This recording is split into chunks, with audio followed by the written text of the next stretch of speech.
公司上市前一天，老板突然宣布要进行人事调动，本以为借此我就可以升职加薪，迎娶白富美。结果第二天迎来通知的是我被公司优化，我没吵也没闹，转头就带着我的千百个专利入股这家公司。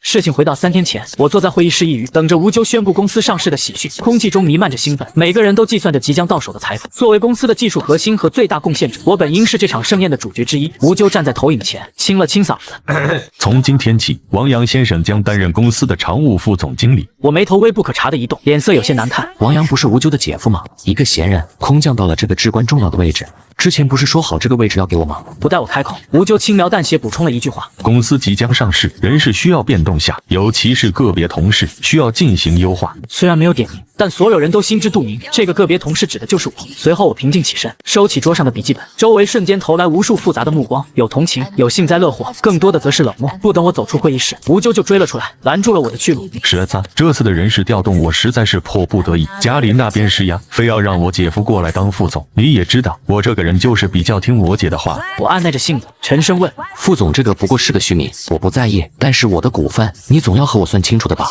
他一脸尴尬，心虚的摸了摸鼻子。我看着他心虚的样子，明白了股份也泡汤了，随后怒吼道：吴纠，你是不是以为我真就什么都不计较了？拿着最低的工资，干着最累的活，吃着最大的饼，真当我敌人没有脾气？我冷笑着，转身头也不回地走向门口。不是13，你看看这股份认购协议，看过之后再说话也不迟了。我没有回头，从那一刻起，我果断切断了所有联系，开始战略性摆烂。我将名下所有专利和技术授权一一收回，静待风暴降临。才仅仅是过去3天，我就接到了新副总王阳的电话，一打过来，劈头盖脸就是一顿毫无修养的谩骂。江13，你他妈是不是有病啊？这么一大堆事儿你不来干，还指望着谁能给你开工资？我听着，嘴角露出一丝讥诮。这点工资就要我卖命？不待我开口说话，王阳的语气缓和些。行了，你赶紧过来上班，项目还得继续。至于该你干的活，你也别想赖掉。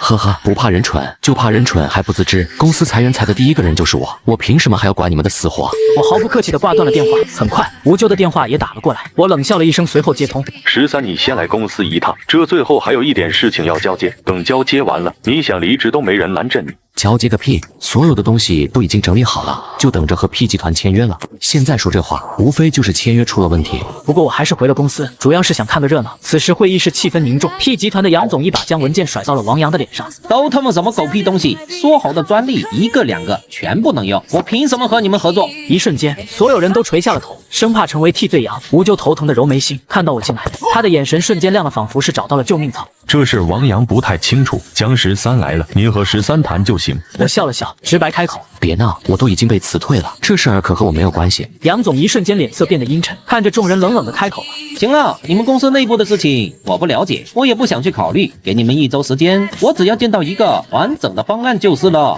随后杨总转身离开，吴纠脸色变得有些难看，走到了我的身前，拉住了我的手，态度异常真诚，露出谄媚的笑容。13，辞退你的事是我姐夫理解错了我的意思，这是我们2个人的心血，我怎么可能会辞退你呢？现在公司有难，你忍心袖手旁观，什么事儿都不管吗？我听着吴纠的话，心中冷笑，演得真像。如果换其他人，还真会被骗到。不过有一点他说对了，这是我的心血，我并不想就这么轻易放弃。我可以回来继续帮你，但条件是专利需要你们付费使用，该给我的股份1分不能少。吴纠犹豫许久，脸色变幻不定，随后憋出了一句话：我回去想想吧。吴纠匆匆留下一句话就离开了。我笑了笑，没有理会其他，转过头来，利用这难得的空档，我开始在公司里收集整理关于项目和财务的证据。工作日，我照常去了公司，刚进公司大门就被王阳拦住了，他恶狠狠地盯着我：江13，你这手段可真是高啊！我就不信你离开了公司还不赚了。随后匆匆离开，我留在原地，眼中带着一丝嘲弄。很快，吴纠的电话打了过来：13啊，先来会议室一趟吧。会议室的大屏上，鲜亮的绿色映入了我的眼帘，公司股票正在猛烈下跌，我实在是没有忍住，轻笑了一声。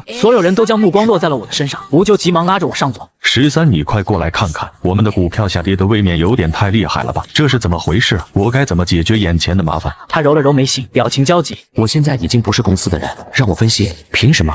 我似笑非笑地看着吴纠：不着急，我的股份和专利费什么时候落到了实处，我什么时候解决问题也不迟。呀，照这股票下跌的架势下去，我们的上市可就真的失败了。吴纠瞬间着急了起来，抓住我的手，我岿然不动，任凭他怎么说，我都没有改变自己的想法。江13，你真是膨胀了吧？信不信我给你开了？王阳坐不住了，一拍桌子站了起来，对我怒目圆睁。我操，这货是真看不清大小王啊！吴纠一下子站了起来，走到王阳身边，压低声音：住嘴！王阳，你特么是不是傻逼？王阳听了这话，脸色大变，想要开口大骂，吴纠没有给他说话的机会，一巴掌打过去。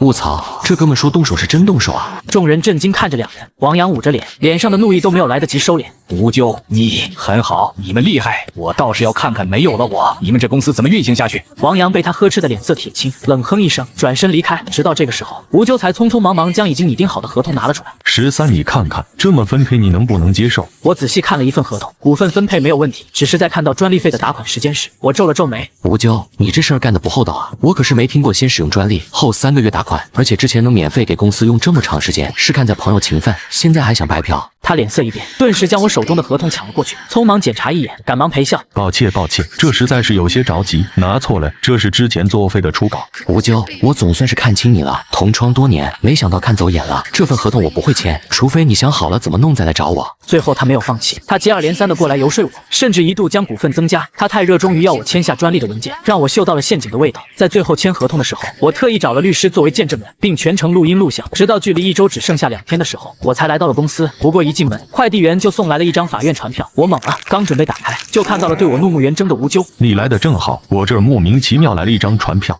他一手把我手上的传票打掉，眼中的怒意更盛。自己没点本事就没本事了，偷别人的专利算怎么个事？我连忙把传票打开，上面的内容让我瞳孔一缩。我被控冒用他人专利，且将专利非法授予他人，要求赔偿100万元。好一个偷天换日，这事儿和吴咎没有关系，我跟他姓。随后我冷眼看着吴咎，吴咎却一脸不耐烦，语气低沉。行了，就你这样品行不端的人，我这儿可收不了你，你走吧。我没有理会吴咎的叫嚣，直接离开了公司。我必须在开庭前拿到他们设局的确凿证据。正当我准备潜入公司内网进行深层调查时，P 集团的杨总却主动找上了我。13，你身上的官司我听说了，但从技术层面来看，你被控告的这项专利无疑是你本人的成果。我有个好友在企业集团，他们正在寻找核心技术合伙人。我眼睛一亮，杨总在商界地位非凡，他这番话等同于对我的清白和能力背书。杨总若不嫌弃我身上有官司，我倒是很想过去，不过我想以技术和专利入股，成为合伙人。杨总沉默半晌，最终开口：我帮你问问。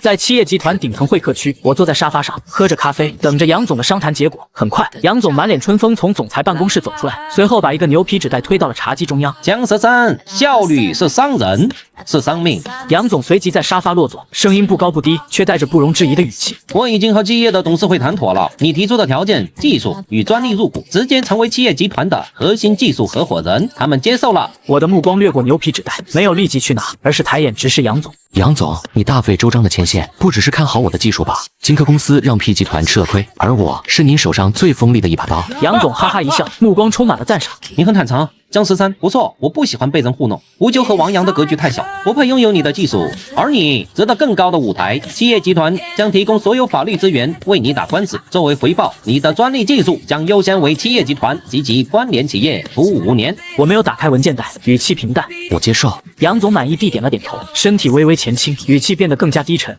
很好，现在我们来谈谈那张传票，你被控告的专利，那个所谓的真正的所有人，你查过背景吗？时间太短，只知道是一个叫赵凯的人，籍籍无名。我眉头微皱，摇了摇头。杨总随后露出讥笑，语气冷淡：籍籍无名？不，他曾经是吴咎的大学同窗，也是吴咎早年创业时期的天使投资人。他的身份只是个幌子，替吴咎拿回你手中专利的幌子。我的心脏猛地一沉，一股寒意从脊椎直冲头顶。我一直以为吴咎是想白嫖，没想到他的胃口大到想要鲸吞，通过伪造专利所有者，将我的核心技术彻底变成金科公司的财产，让我不仅一无所有，还要背负上百万的赔偿和罪名。吴咎的这一招够狠。很是狠，但留下了致命的破绽。但我听说赵凯在几年前遭遇了一场意外，现在一直在国外疗养，精神状态很不稳定。这个破绽你明白吗？杨总随后露出了冷笑，我瞬间明白了。一个精神状态不稳定的专利所有者，在法庭上供词的可信度会大打折扣。更重要的是，这说明赵凯本人可能根本不知道自己成了吴咎的棋子。吴咎利用了昔日恩人的不幸，用一纸空头协议想将我的专利据为己有。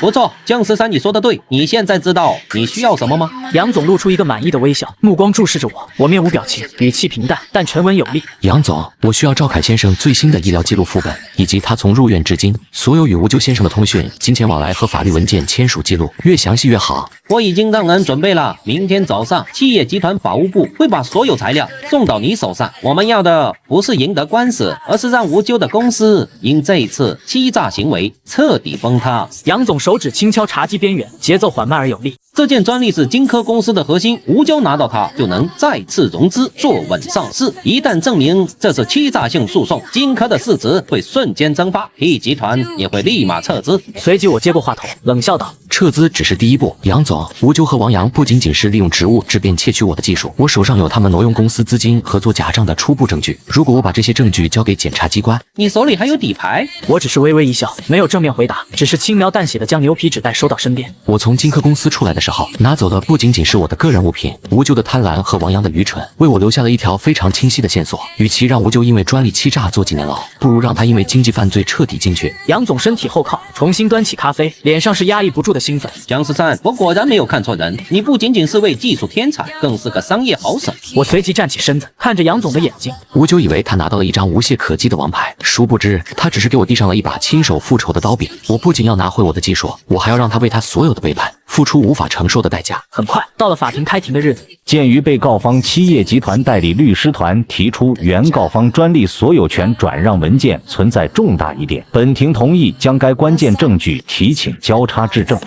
法锤落下，法官宣布开庭。吴咎坐在原告席上，头上冒着虚汗，试图想反驳我的律师团要求延期审理的请求。法官阁下，针对原告方提出的专利所有权转让文件存疑，我们七叶集团代理律师团将当庭提交无可辩驳的证据。我身旁的总监律师起身，声音洪亮，对着法官席微微颔首。随后他将 U 盘插入法庭的投影设备。原告方声称专利名义持有人赵凯先生已全权授权金科公司提起诉讼，但我们查阅了赵凯先生的全部通话记录、邮件记录以及社交媒体活动数据显示，在专利转让的关键时间段，赵凯先生根本没有使用过其个人邮件账户，并且其所有通讯活动都指向了同一个境外 IP 地址和同一个声音特征。投影屏幕亮起，赫然显示出对比数据。接着，一段经过专业处理的语音文件被播放出来，这是吴咎在电话中焦急要求姜13回公司的录音，与赵凯授权金科公司的录音进行声纹比对。对比结果，声纹高度吻合。紧接着，屏幕上出现了第二份决定性证据，一张由境外匿名人士提供的赵凯先生在某疗养院的医疗记录，记录上清晰写明赵凯先生因严重精神疾病长期入院，不具备法律行为能力。这份文件附带了赵凯主治医师的公证宣誓书。法官和陪审团席位传来了嗡嗡的议论声。我站起了身子，注视着吴咎，语气平淡：“